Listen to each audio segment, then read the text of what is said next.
Hello anime lovers, আপনাদের সবাইকে TM explain চ্যানেলে স্বাগতম। আজ আমরা শুরু করতে যাচ্ছি জুজুৎসু কাইজেনের নতুন সিজন 3, যেখানে আমরা দেখতে পাবো দ্য কালিং গেম আর্ক। তাহলে আর দেরি না করে জেনে নেওয়া যাক এর এপিসোড 1-এর পুরো গল্প। এপিসোডের শুরুতেই আমরা ইউজিকে দেখতে পাই। তার সামনে দাঁড়িয়েছিল এক বিশাল কার স্পিরিট।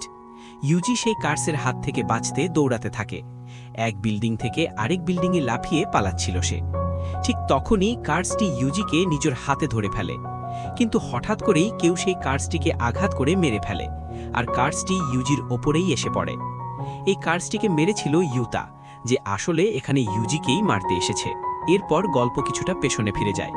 আমরা জেনিন গোত্রের সবচেয়ে ছোট ছেলে নাওয়া জেনিনকে দেখতে পাই। সে কথা বলছিল যে তার মা এখনো মরে গেছে কিনা।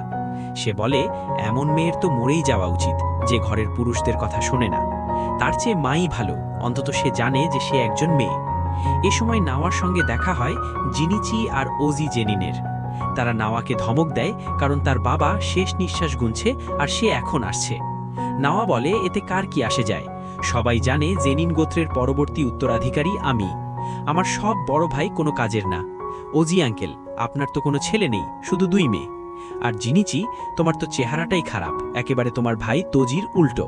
নাওয়ার এসব কথা শুনে তারা ভীষণ রেগে যায়। আসলে এই 3 জনই স্পেশাল গ্রেড 1 সোর্সার।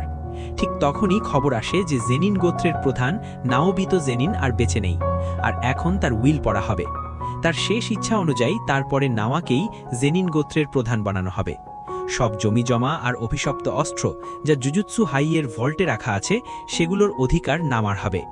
কিন্তু একটি শর্ত ছিল, যদি কোনো কারণে সাতোরু গোজোর মৃত্যু হয় বা তিনি অসুস্থ হয়ে পড়েন, তাহলে তোজির ইচ্ছা পূরণ হবে এবং মেগুমি জেনিন গোত্রের প্রধান হবে, আর সব সম্পত্তিও তার নামে যাবে। এই কথা শুনে নাওয়া মোটেও খুশি হয় না। সে জানতে পারে যে মেগুমি এই মুহূর্তে টোকিওতে আছে আর ইউজির খোঁজে বের হয়েছে। নাওয়া তখন পরিকল্পনা করে ইউজি আর মেগুমি দুজনকেই মেরে ফেলবে।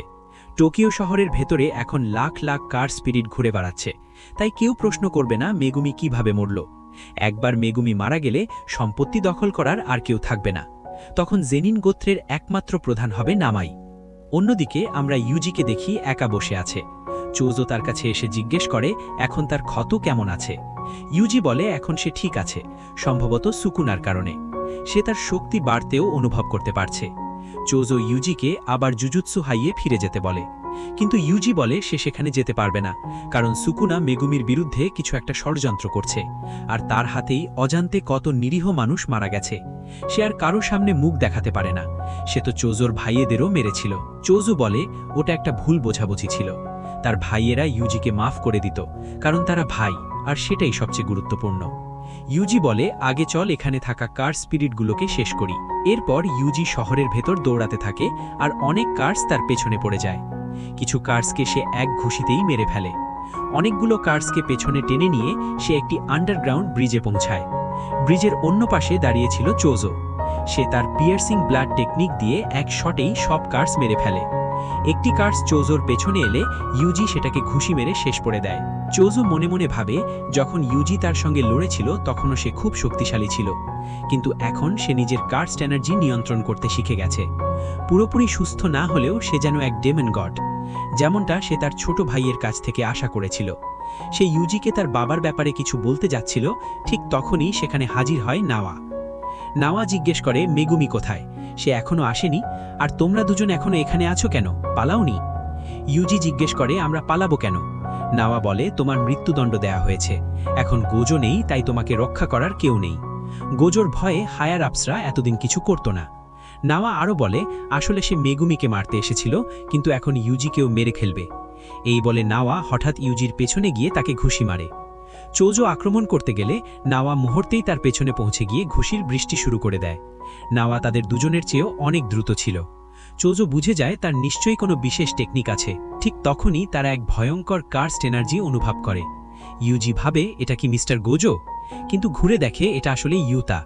সে বিল্ডিং থেকে নিচে লাফ দেয় আর মাটিতে বিশাল গর্ত তৈরি হয়। নাওয়া বলে তুমি ইউতা তো, যে ইউজিকে মারার দায়িত্ব পেয়েছে। নাম শুনে ইউজির মনে পড়ে এ তো সেকেন্ড ইয়ার স্টুডেন্ট আর একেবারে গোজোর মতো স্পেশাল গ্রেড সোর্সার। নাওয়া ইউতাকে বলে সেও ইউজিকে মারতে এসেছিল, কিন্তু এখন ইউতার কাজে বাধা দেবে না। চোজো ইউজিকে বলে দ্রুত পালাতে। ইউতা একেবারে গোজোর মতো, তার সঙ্গে লড়লে নিশ্চিত মৃত্যু। ইউজি দৌড়ে পালাতে শুরু করে, কিন্তু ইউতা ঠিক তার পেছনেই ছিল। এদিকে চোজো তার ব্লাড টেকনিক দিয়ে নাওয়াকে আক্রমণ করে, কিন্তু নাওয়া বেঁচে যায় এবং বলে, তোমার টেকনিক ব্লাড ম্যানিপুলেশন, তাই তো?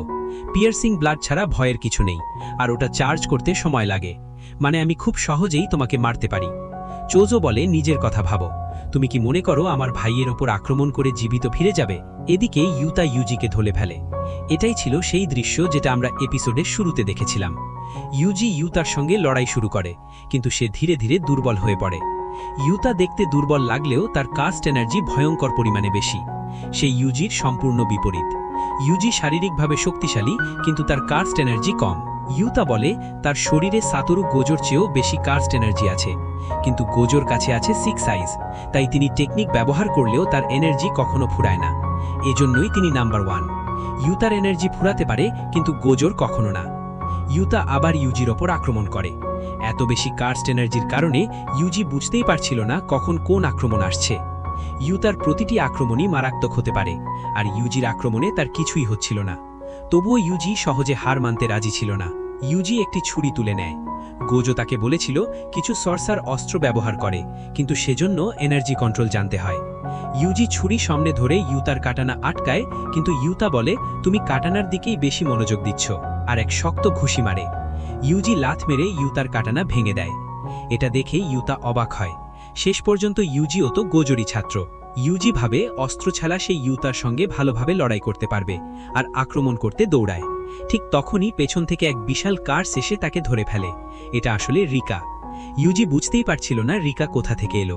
সে ইউজিকে এমনভাবে ধরে রেখেছিল যে সে নড়তেও পারছিল না। ইউতা ভাঙা তলোয়ার নিয়েই সামনে এগিয়ে এসে সেটি ইউজির বুকে ঢুকিয়ে দেয় এবং বলে, আমাকে মাফ করে দিও ইউজি ইতাদোরি।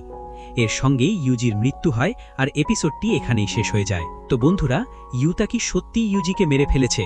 সেটা জানতে দেখতে হবে পরের এপিসোড, যেটা এর সঙ্গেই রিলিজ হয়েছে। আপনি যদি চান আমি এই সিরিজটা কন্টিনিউ করি, তাহলে কমেন্টে ইয়েস লিখে জানাবেন। ভিডিও ভালো লাগলে লাইক ও শেয়ার করবেন।